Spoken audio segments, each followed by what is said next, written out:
Philippe. Bonjour Paul-Marie. Nous sommes ici à Delme, devant la maison fantôme, la Gasthaus. Nos lecteurs retrouveront exceptionnellement leur journal le 1er janvier. Un numéro de 32 pages dans lequel on se projettera évidemment sur 2013 et dans lequel on fera évidemment aussi un bilan de cette année qui se termine. Alors justement, pour votre édition, celle de Sarrebourg-Château-Salins, quel aura été l'événement marquant de 2012 ?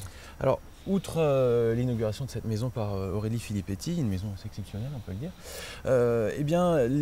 l'événement marquant pour cette année, ça aura été le transfert de familles de réfugiés qui venaient des Balkans et qui ont été déposés en Lorraine par des passeurs dans des conditions assez atroces.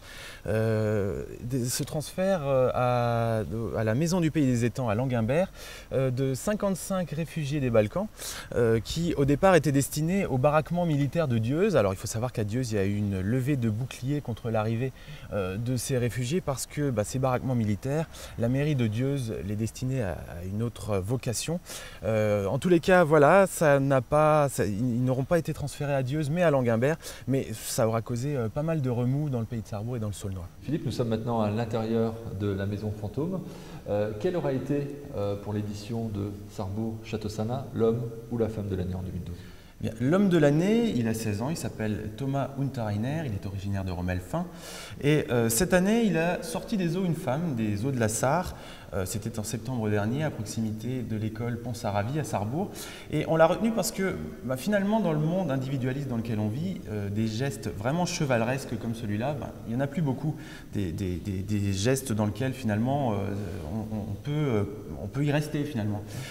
C'est pourquoi on l'a retenu, parce que voilà, c'est assez symbolique d'une époque et c'est symbolique de choses qu'on ne fait plus et qu'aujourd'hui encore on devrait faire. Et voilà.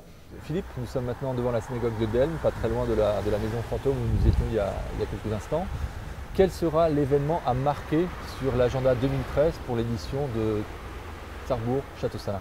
Alors l'événement marquant de cette année, ce sera le transfert de l'unité de pneumologie de l'hôpital de Sarrebourg qui sera transférée de ses locaux historiques dans la rue de Verdun jusqu'au siège de l'hôpital qui est situé avenue du Général de Gaulle à Sarrebourg.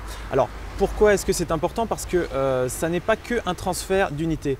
Ça marque aussi le point final d'une année difficile pour l'hôpital, aussi bien socialement que financièrement, à tel point que l'hôpital a cru être placé sous tutelle à un moment pendant le début de l'année 2012. Ce transfert, c'est donc ce point final d'une année difficile. C'est également un défi technique puisqu'à chaque fois qu'on transfère une unité, ça demande beaucoup de logistique et ça sera un événement important pour la vie de la ville et pour la pérennité de l'hôpital.